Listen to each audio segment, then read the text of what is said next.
They looked like the perfect family, smiling faces, matching outfits, a baby on the way. But behind one father's quiet smile was a secret so horrifying it would shock the nation. What happened inside the Watts home wasn't just a tragedy. It was betrayal, murder, and a mask of normalcy that fooled everyone. This is the story of how Chris Watts destroyed his family to chase a lie, and how America watched the dream unravel in real time. The Watts family looked like the American dream. Shanann was a bright, vivacious mother. Her social media pages glowed with family pictures. Her two daughters, Bella and Celeste, always smiling, always dressed in matching outfits, usually hugging their mother tightly. She spoke often of her husband, Chris Watts, quiet, handsome, a hard worker at the oil company. They had just announced another baby was on the boy. Shanann called him Nico, before he even had a heartbeat.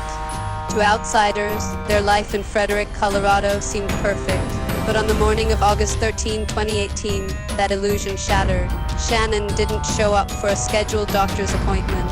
Her phone went unanswered. Her friend, sensing something was wrong, called the police. The officers arrived at the two-story home on Saratoga Trail. Chris was calm, quiet. He opened the door. He said she'd gone off with the kids, maybe to a friend's house, maybe for some space. But the baby's car seats were still in the garage. Her phone was on the counter. Her purse, keys, medication, all untouched. Something was wrong, and beneath that house, behind Chris's calm eyes, something monstrous had happened. In the days that followed, Chris stood in front of news cameras. He pleaded for his family's return. "I just want them back," he said, voice flat, eyes dry. America watched, and some started to feel the lie. Investigators did too. They pressed. Cracks formed, and then Chris broke. In a chilling confession, Chris admitted what no one wanted to believe. He had killed Shanann. He had killed Bella. He had killed Celeste.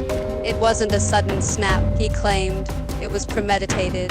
He had strangled Shanann in their bed after an argument. Then he smothered his daughters, one by one, while they cried and begged for their lives. He loaded their small bodies into his truck, his daughters still alive at first, and drove them to an oil site where he worked. There, he buried Shanann in a shallow grave. He dropped his daughters into oil tanks, their little bodies submerged in darkness, alone, hidden. Why? Because he was having an affair. Because he wanted a new life. Because he thought it would be easier than divorce. Because he saw his family not as human beings who loved him, but as obstacles. The nation mourned, not just for Shanann, who'd shared her vulnerable moments online, or for the daughters, whose giggles had been shared in videos just weeks earlier, but for the raw betrayal, a husband, a father, who wore the mask of a loving man, and behind it, emptiness. Chris Watts is now serving life without parole, no possibility of freedom. His cell is small, quiet, just like the silence he left behind in the house on Saratoga Trail.